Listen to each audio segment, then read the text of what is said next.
ഇതാദ്യമായെല്ലാം Kalamassery polytechnic കോളേജിൽ നിന്ന് കഞ്ചാവ് പിടികൂടുന്നത്. മുമ്പ് നടത്തിയ പരിശോധനയിൽ ക്യാമ്പസിൽ നിന്ന് കഞ്ചാവുമായി പൂർവ്വ വിദ്യാർത്ഥിയെ പിടികൂടിയിരുന്നു.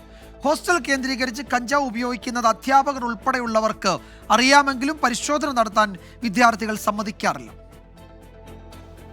കഴിഞ്ഞ വർഷം എക്സൈസ് നടത്തിയ പരിശോധനയിലാണ് 100 ഗ്രാം കഞ്ചാവുമായി പൂർവ്വ വിദ്യാർത്ഥിയെ കളമശ്ശേരി പോളിടെക്നിക് ഹോസ്റ്റലിൽ നിന്ന് പിടികൂടിയത്. വിദ്യാർത്ഥികൾക്കൊപ്പം കഞ്ചാവ് ഉപയോഗിക്കാൻ എത്തിയതായിരുന്നു ഇയാൾ.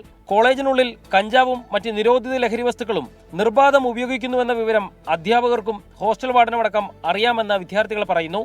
എന്നാൽ യൂണിയനെ പേടിച്ച് അധ്യാപകരും മറ്റ് ജീവനക്കാരും മൗനം പാലിക്കുകയാണ്. അധ്യാപകർക്ക് പോലും ഹോസ്റ്റലിനുള്ളിൽ പ്രവേശനമില്ല.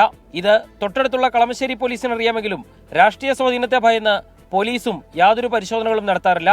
ഇതര സംസ്ഥാനക്കാരിൽ നിന്നാണ് വിദ്യാർത്ഥികൾക്ക് വേണ്ടി കഞ്ചാവ് ഹോസ്റ്റലിൽ വാങ്ങി സൂക്ഷിക്കാറുള്ളത്.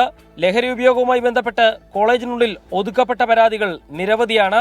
എല്ലാ ദിവസങ്ങളിലും ഇവിടെ ഇത്രയും ക്വാണ്ടിറ്റി കഞ്ചാവൊന്നും ലഭിച്ചതായിട്ടൊന്നുമില്ല. മൈനർ ക്വാണ്ടിറ്റികളൊക്കെ സാധാരണ ക്യാമ്പസിൽ കിട്ടുന്ന പോലെ തന്നെ ഇവിടെ കാണാറുണ്ട്. പക്ഷേ ഇത് ഞങ്ങളുടെ മീറ്റിങ്ങുകളിലുമൊക്കെ ഇതുപോലുള്ള സംഭവങ്ങളെക്കുറിച്ച് ചർച്ച ചെയ്യുകയും അത് നിങ്ങളറിയാതെ തന്നെ നമ്മളെ ഇത്തരം നടപടികളിലേക്കൊക്കെ എത്തിക്കാനായിട്ടുള്ള സമ്മർദ്ദം നമ്മുടെ ഡിപ്പാർട്ട്മെന്റ് തലത്തിലും സർക്കാർ തലത്തിലും പോലീസ് ഇതുമായിട്ടൊക്കെ ചേർന്ന് പ്രവർത്തിക്കുന്നുണ്ട്. ലഹരി ഉപയോഗത്തെ എതിർത്താൽ കായികമായി ആക്രമിക്കപ്പെടുമെന്ന പേടി മറ്റു വിദ്യാർത്ഥികൾക്കുമുണ്ട്.